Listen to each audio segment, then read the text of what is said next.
வணக்கம். நம்ம இன்னைக்கு இந்த வீடியோவில் ஒரு டேஸ்டான ஹெல்த்தியான ஒரு துவையல் தான் பண்ண போகிறோம். புதினா, மல்லி இலை, கருவேப்பிலை சேர்த்து பண்ண போகிறோம். வாங்க இதை நான் எப்படி பண்ணினேன்னு சொல்லி பார்க்கலாம். அதுக்கு முன்னாடி இந்த சேனலை நீங்கள் இது வரைக்கும் சப்ஸ்கிரைப் பண்ணலைன்னா சப்ஸ்கிரைப் பண்ணி வச்சுக்கோங்க.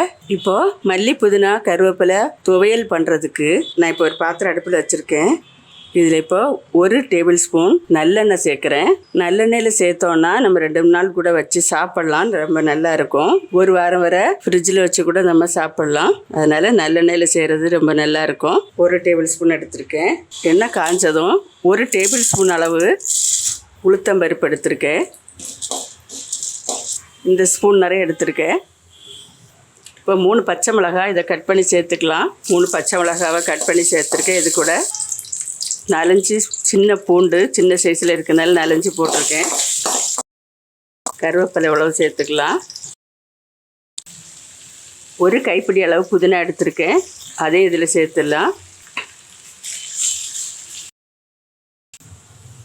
மல்லியில் எடுத்து வச்சுருக்கேன். ஒரு 2 கைப்பிடி அளவு மல்லியில் அதையும் சேர்த்துடலாம்.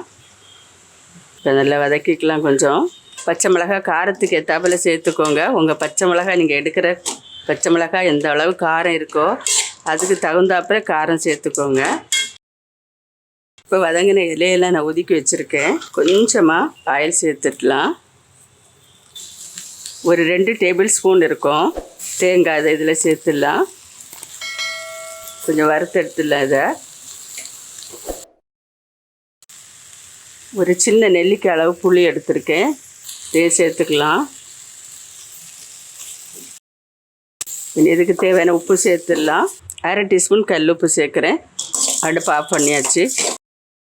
இனி எல்லாம் சேர்த்து நம்ம ஆறினோடனே அரைச்சி எடுத்துடலாம். இப்போ பாருங்கள், மிக்ஸி ஜாரில் எடுத்து போட்டுட்டேன்.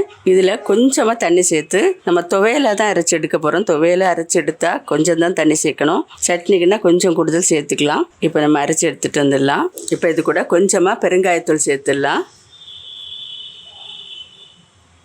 போதும். இப்போ இது மாதிரி ஒரு 2 டேபிள் ஸ்பூன் அளவு தண்ணி சேர்த்து நல்லா அரைச்சி எடுத்துருக்கேன். தேவையான உப்பு பார்த்துக்கோங்க. நான் போட்டதை விட அதிகமாக தேவைப்பட்டால் குறைவாக தேவைப்பட்டால் அதுக்கு தகுந்தபடி போட்டுக்கோங்க.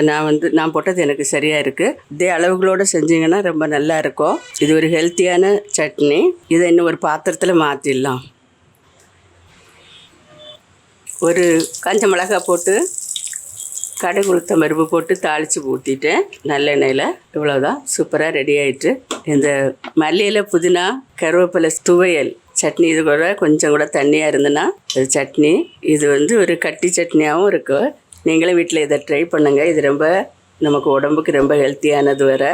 ஒரு தடவை ட்ரை பண்ணிவிட்டு சொல்லுங்கள். மறக்காமல் லைக் பண்ணுங்கள், கமெண்ட் பண்ணுங்கள், சப்ஸ்கிரைப் பண்ணுங்கள். நன்றி. God bless you.